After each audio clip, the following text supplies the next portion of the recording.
Hello, everyone. Welcome back to Horror Hub. Today, I've got something truly spine-chilling for you. 3 strange, real internet stories that will send shivers down your spine. We're diving into 3 disturbing real-life stories that will leave you questioning reality itself. These aren't just urban legends or creepy internet myths. These are true events, documented and terrifying in their own right. These stories are unsettling, chilling, and completely real. So turn off the lights, make sure you're not alone, and get ready for a journey into the darkest corners of human experience. Before we dive into these terrifying tales, don't forget to subscribe, because I upload 1 or 2 horrifying true stories every week. Also, make sure to turn on notifications so you never miss an update, and share this video with all your friends who love spooky content. Let's dig in, shall we? Number 1. The tragic event of Dexter Bilala. On the morning of May 31st, 2002, a woman named Salvation Bilala and her 4-year-old son, Dexter Bilala, were waiting for a bus at a terminal. They were sitting on a bench at the Viltranco bus terminal in Pasay, Philippines. That day, they were preparing to return home to Pampanga after spending 2 weeks vacationing at Camarines Beach. The bus terminal was crowded. Hundreds of people were lining up for buses because the school holiday was about to end. It was as packed as a terminal during the peak of holiday travel. The entire bus terminal, filled with people busy with their own activities, immediately turned their attention to her and the man holding Dexter at knife point. Salvation, driven by motherly instinct, begged for her son to be returned. She repeatedly asked, "Why are you taking my child?" while pleading desperately. However, the man, whom we will call Anonym, spoke in a language Salvation did not understand. For context, the official language in the Philippines is Tagalog. But later, it was discovered that Anonym was speaking Ilocano, a regional dialect. In a desperate attempt to get her son back, Salvation tried to step closer, but Anonym reacted by pulling back and pressing the knife against Dexter's throat, shouting in his unknown language. The people in the terminal, unable to understand what Anonym was saying, could do nothing but call the police while keeping a cautious distance. As they waited, Anonym continued yelling and muttering in Ilocano, repeatedly mentioning 2 names, Lito Ariola and Hayerson Alvarez. Lito Ariola was a former bus driver at the Viltranco terminal, while Hayerson Alvarez was the Secretary of Environment and Natural Resources. However, because of the language barrier, no one understood why Anonym was mentioning these names while holding a 4-year-old hostage. Eventually, the police arrived at the terminal. Their first move was to create a barricade, separating Anonym from the bystanders to prevent the situation from escalating. Then, out of nowhere, Anonym became enraged. He slapped Dexter, who was already crying uncontrollably, and continued to hit the child in frustration. Despite the communication barrier, the police realized they needed someone who could speak Ilocano to mediate. Fortunately, a journalist on the scene claimed he could speak a little Ilocano. The police decided to use him as a translator for their negotiations with Anonym. Thus, the second round of negotiations began, this time with the journalist acting as a mediator. They tried to understand why Anonym was doing this and whether he would release Dexter. However, the results were tragic. Even though the journalist knew some Ilocano, he was not trained to handle hostage negotiations. Instead of calming the situation, the conversation became more chaotic. Suddenly, Anonym's anger exploded. He started shouting, growing more aggressive, and in a horrifying turn of events, he stabbed Dexter multiple times in the back and neck. Seeing this, the police immediately drew their guns and fired at Anonym. They kept shooting even after he collapsed to the ground, lifeless. In total, Anonym was shot 13 times. As the officers secured the scene, others rushed to check on Dexter. Since Anonym had been shot, Dexter had also fallen to the ground. When the officers examined him, they discovered the worst. Dexter had died. However, what made this case even more tragic was the medical report that followed. When Dexter's body was examined by doctors, they confirmed that he had not died from the stab wounds inflicted by Anonym. Instead, he was killed by police gunfire. Out of the 13 bullets fired at Anonym, 5 had struck Dexter, with one fatal shot hitting his chest. The doctors further explained that if Dexter had only suffered stab wounds, he would have had a high chance of survival. But because he was also hit by police bullets, he died. When the public learned about this, outrage erupted. People were, of course, furious at Anonym for taking a child hostage.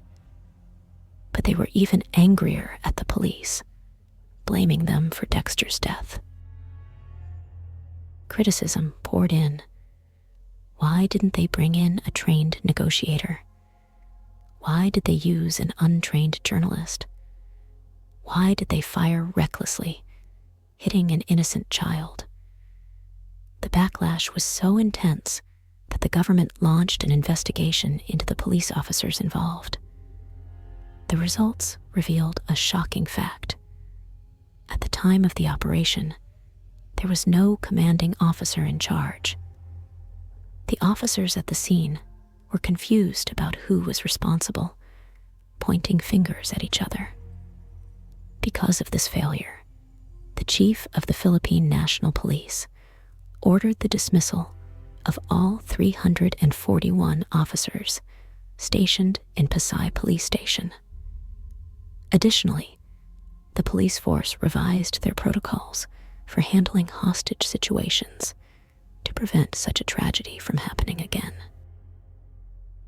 Number 2, the breathing cone. In 2013, a 46-year-old man named Paul Baxter visited the doctor with an unbearable, severe cough. Every time he took a breath, he would start coughing repeatedly, making it nearly impossible to speak, as if his breathing was completely obstructed. The doctor prescribed medication and suggested regular outpatient treatment for a few weeks. However, after more than 2 months of treatment, Paul's condition showed no improvement, and he was eventually referred to a specialized lung hospital. At the lung hospital, doctors immediately performed a chest X-ray. They initially suspected Paul might have some form of lung disease, particularly since he was known to be a heavy smoker. However, the X-ray revealed a small, mysterious shadow in the lower right part of his lung. The doctors were puzzled. What could this shadow be? Was it an object, a foreign substance, or something else entirely? To investigate further, the doctor recommended a probing procedure. For those unfamiliar, probing is a technique where a doctor inserts a small, tube-like device with a camera at its tip to directly observe the inside of the patient's body. Paul agreed to the procedure, and the doctor performed a minor surgery to insert the probing tool into his lungs. A few days later, Paul returned to the hospital. This time, the doctor used a probing tool with a stronger, larger grasper. After performing the procedure again at the same spot, the doctor managed to grasp and extract the object from Paul's lungs. Upon removal, the doctor was astonished to discover that the object was triangular, with a slightly rounded tip and bright orange in color. After cleaning the object for a closer look, the doctor revealed the unbelievable truth. It was a small plastic traffic cone, a miniature version of the cones commonly used by police or traffic authorities to manage vehicle flow. So quite literally, for nearly 39 years, Paul lived with the miniature traffic cone lodged in his lungs, completely unaware of its presence, until it finally began causing severe breathing issues. After the successful extraction, Paul fully recovered. He even snapped a selfie holding the traffic cone, remarking, "Well, at least now I won't have any breathing problems anymore." Number 3, the submarine journal. In 2017, there was a freelance journalist named Kim Wall. Kim was known as a journalist who loved covering extreme and unique stories. She had been to Haiti, where she reported on voodoo, the world's largest witchcraft practice. She also went to Sri Lanka to cover a tourist destination built on a former war zone. She even traveled to Cuba, where she covered an underground city that was a hub for illegal drug trafficking. At the time, Kim and her boyfriend, Ole, had been staying in Denmark for months. Kim was eager to cover a story about a man named Peter Madsen. She was fascinated by Madsen because he was known as an eccentric and extreme CEO. Peter Madsen was initially famous as an entrepreneur and architect who founded a company focused on rocket manufacturing. His company was successful until internal corporate drama led to him being ousted from the very business he built.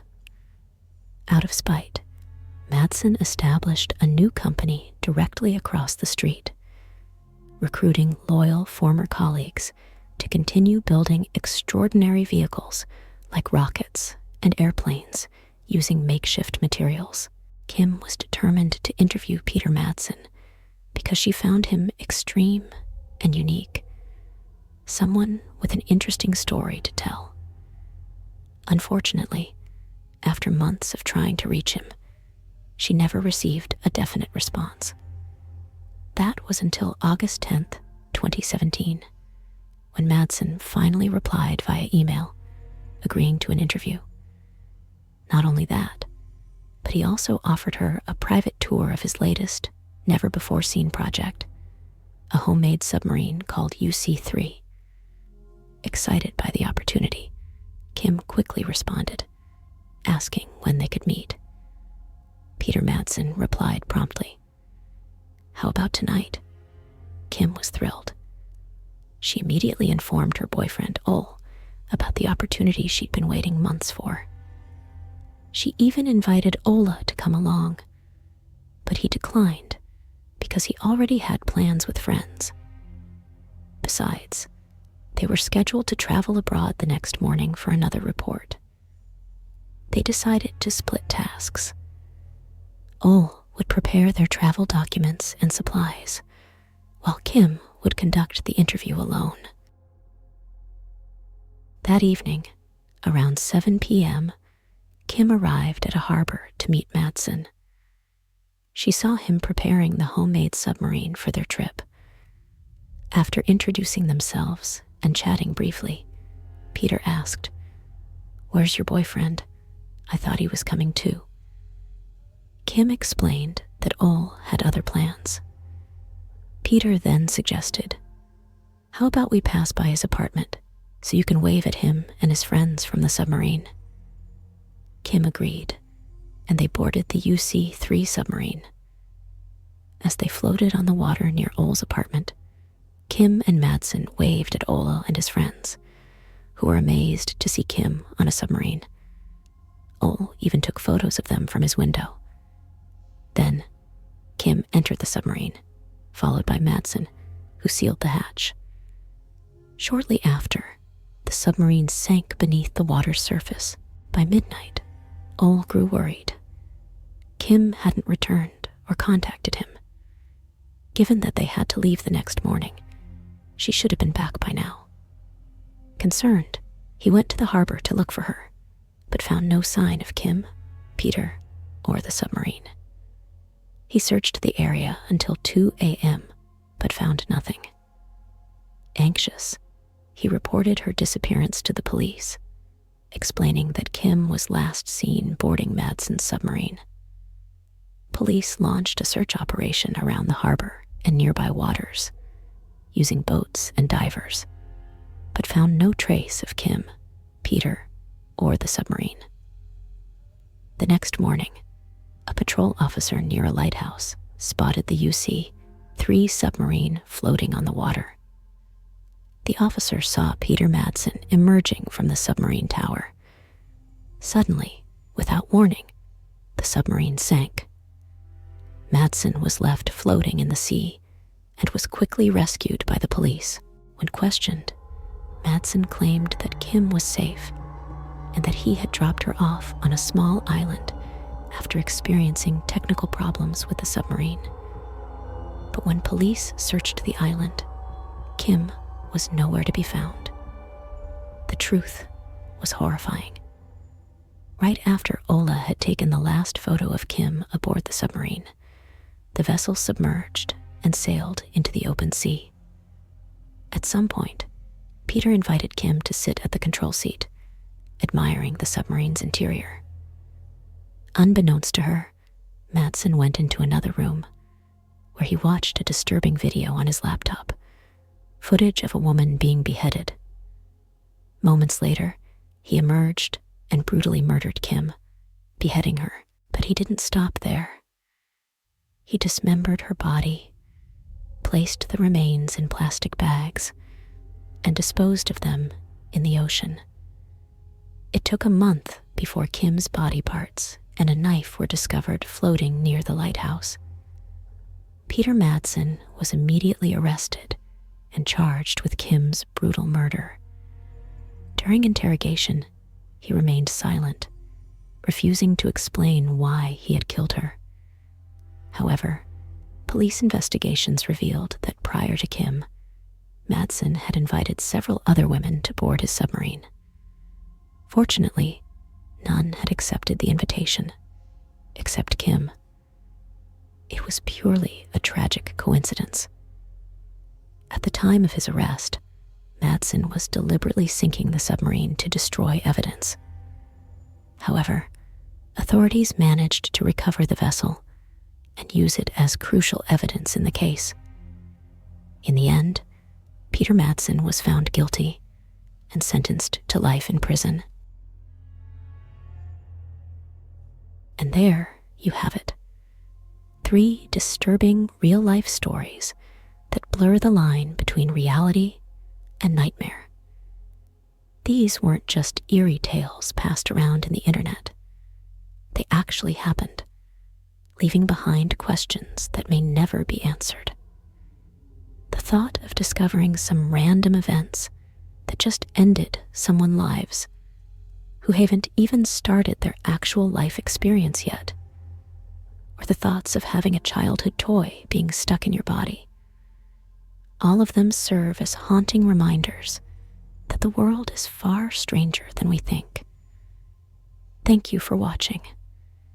If you enjoyed this dive into the macabre, don't forget to like, subscribe, and hit the notification bell so you never miss a story.